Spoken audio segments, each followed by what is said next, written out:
कि अल्लाह अगर मुझे मिले तो मैं तेरा शुक्र अदा करता हूँ, नहीं मिलते तो मैं उस पर राजी हूँ। सब्र लफ्ज़ ना बोले हैं। ये मोहब्बत का जो लेवल है ना, ये फिर बादशाहतें दिलाता है आदमी। क्योंकि अल्लाह भी जानता है लोगों में रहोगे तो दो बर्तन खड़केंगे आपस में। बीवी है नहीं समझेगी मैं क्या चाहता हूँ। सुबह शाम ब्लड बाथ्स देखती होंगी आप, खुदाई के दावे का शिर्क सुनती होंगी रोज का। एक ऐसी चीज बेटा कर जो दुनिया ना समझ सकती, लिखवा ले मुझसे, जरूर देगा अल्लाह। बदर की प्रेजेंटेशन को अल्लाह ने ये कहा कि ये मौत तक जो भी होगा इनका मामला क्लियर है।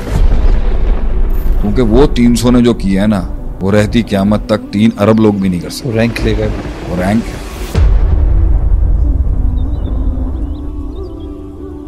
तो हमारे सबर की क्वालिटी, जिसके ऊपर हमारे अमाल की क्वालिटी, हमारी नीयतों की क्वालिटी, जिस पर अल्लाह ताला को वो चीज़ आए कि अल्लाह के जा दिया, वो क्वालिटी के अंदर डेफिनेटली कहीं ना कहीं कमी होगी। और अगर उसके क्वालिटी भी हो और ना दे अल्लाह, तो ये अल्लाह की हाईएस्ट लवेबल बेंचेस के लोग हैं कि जिनके बारे में अल्लाह जानता था कि अगर ये तकलीफ हटा दूंगा ना, ये मुझसे दूर हो जाएगा। तो आप चलें, एक जुमला है, आप उसके बारे में आप बताएं, आपकी क्या राय है? अगर कोई आदमी ये बोले अल्लाह मैं ये चीज़ चाहता हूँ, मुझे मिले ना मिले, ना मिली मैं सब्र करूंगा, मिल गई मैं शुक्र करूंगा, मुझे कोई इतना फर्क नहीं पड़ता, बस मेरा ताल्लुक तेरे साथ जुड़ा रहा है। आप इस जुमले को कैसे देखते हैं? अल्टीमेट वो बहुत आसान जुमले कि अल्लाह अगर मुझे मिले तो मैं तेरा शुक्र अदा करता हूँ, नहीं मिलते तो मैं उस पर राजी हूँ। सब्र लफ्ज़ ना बोले आप, मैं तुझसे राजी हूँ अल्लाह, क्योंकि कुछ मिले या ना मिले मेरे लिए सबसे बड़ी और अल्टीमेट चीज़ कि तेरी बारगाह के अंदर मेरा अगर नाम लिया जाता है अच्छे जुमलों से,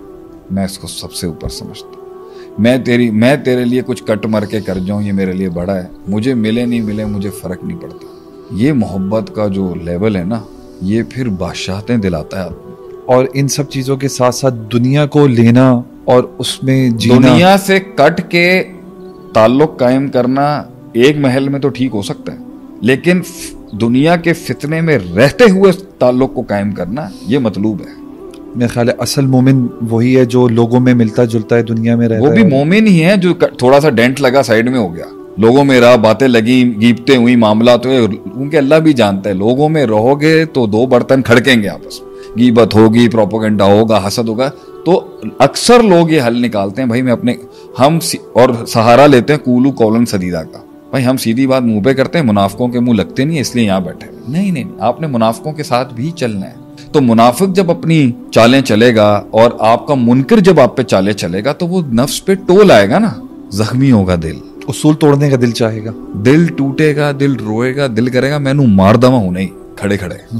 वही तो अल्लाह देख रहा है, वही तो मतलूब ये है, मुतालबा और मकसूद ये है कि वो स्टैंडर्ड दिखाओ ना, तो मैं तुम्हें दे दूंगा, एंड के अंदर मैं तुम्हें दे दूंगा। ये अल्लाह की गारंटी है।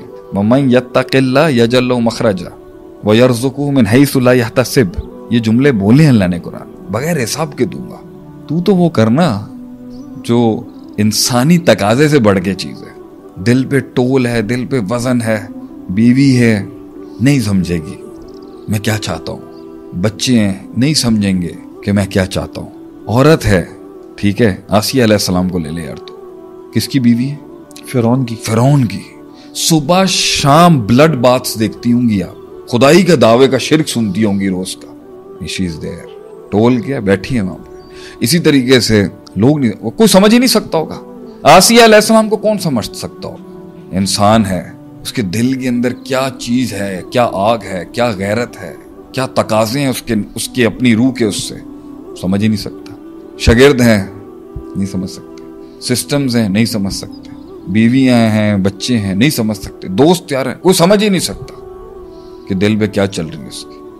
और उससे उसका गोश्त छीनने के लिए और उसके ऊपर जो टोल और प्रेशर है वो सब लेने आ जाएंगे। उसने तनख्वाहें भी देनी है, उसने माल कमाया है, 90% उसने लोगों की राह में लगा देना है, उसने घर भी संभालने हैं, उसने अच्छा वो ये सब को जला के अपनी सल्तनत को माजी के दुश्मनों से बदले भी नहीं लेने जा रहा, संभल के बैठा हुआ है। ताकत हो, नाम हो, पावर हो, बंदा कहता है छोड़ो यार, वो जो 10 साल पहले जिसने किया था ना, या 7 साल पहले, उसको जाके मैं फड़काता हूँ जरा, बैठा हुआ है नहीं कर रहा।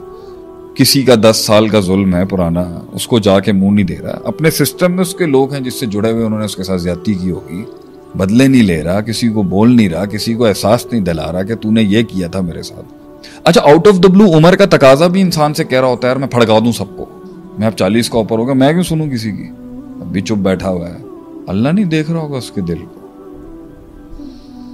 वो क्वालिटी जो उसके अंदर है कि भाई वो इतना कुछ बर्दाश्त कर रहा है कि ये सब खड़ा रहा है, और इस सब का सिमत उसने अल्लाह की राह में लगाया हुआ है कि ये सारा स्ट्रक्चर अल्लाह को सर्व कर रहा हो, तो अल्लाह उसकी साथ जुड़ा हुआ नहीं होगा। एक ऐसी चीज बेटा कर जो दुनिया ना समझ सकती हो, लिखवा ले मुझसे, जरूर देगा अल्लाह। ये मैं तुझे अपने तजर्बे से कह रहा हूं। इसके बाद हम अगले सवाल पे जाएंगे कि कुछ ऐसा कर कि वो फिर कुछ करे, क्योंकि इन अल्लाह ला यज़ियु अजरल मुहसिन, अल्लाह ना ट्रेड करता है और जाया नहीं करता। देने को तो अल्लाह किसी को भी दे सकता है, लेकिन ये गिव एंड टेक ट्रैफिक है, मोहब्बत का सौदा होगा, देना पड़ेगा ना कुछ आपको अल्लाह को, जो दिल के करीब। अगर आप बड़ा मकाम चाहते हैं तो डील में आप बताएं आप क्या ऑफर करेंगे। बदर की जंग का स्टैंडर्ड ये था लोगों का, जंग बदर में अल्लाह ने उसके बाद क्या दिया उनको, सबसे बड़ा गिफ्ट अल्लाह ने क्या दिया, बदरी साहबा को। बताएं। इसके आगे के बाद का सारा मामला क्लियर है तुम्हारा, सही, कुछ भी कर लो, अगले पिछले सब माफ क्लियर। बदर की प्रेजेंटेशन को अल्लाह ने ये कहा कि ये मौत तक जो भी होगा इनका मामला क्लियर है, और उनको हमेशा अलग ही रखा है तफासीर के अंदर कि ये बदरी साहब, ये बदरी साहब, मतलब एक टाइटल बन चुका है आपके यहाँ रिजाल की बुक्स के अंदर, बदरी साहबा, बदरी साहब, ये एक टाइटल है। ओहदी साहबा या खंदकी साहबा नहीं कहते आप, बदरी साहबा। So it was not the war, लेकिन वो उस पोजीशन में, और अगर वो जंग हार भी जाते ना, नाउजुबिल्ला, रिवॉर्ड अपनी जगह खड़ा है, क्योंकि वो 300 ने जो किया है ना, वो रहती क़यामत तक 3 अरब लोग भी नहीं कर सकते। रैंक ले गए वो रैंक है, देखो द स्टार्ट, वो पहली कुर्बानियां थी जो बगैर जरों के, बगैर वॉरफेयर स्ट्रैटेजीज के, बगैर आर्सेनल्स के, बगैर आर्टिलरी के, अल्लाह की राह में बीवी बच्चे छोड़ के कटने के लिए आ गए तपती रेत के ऊपर।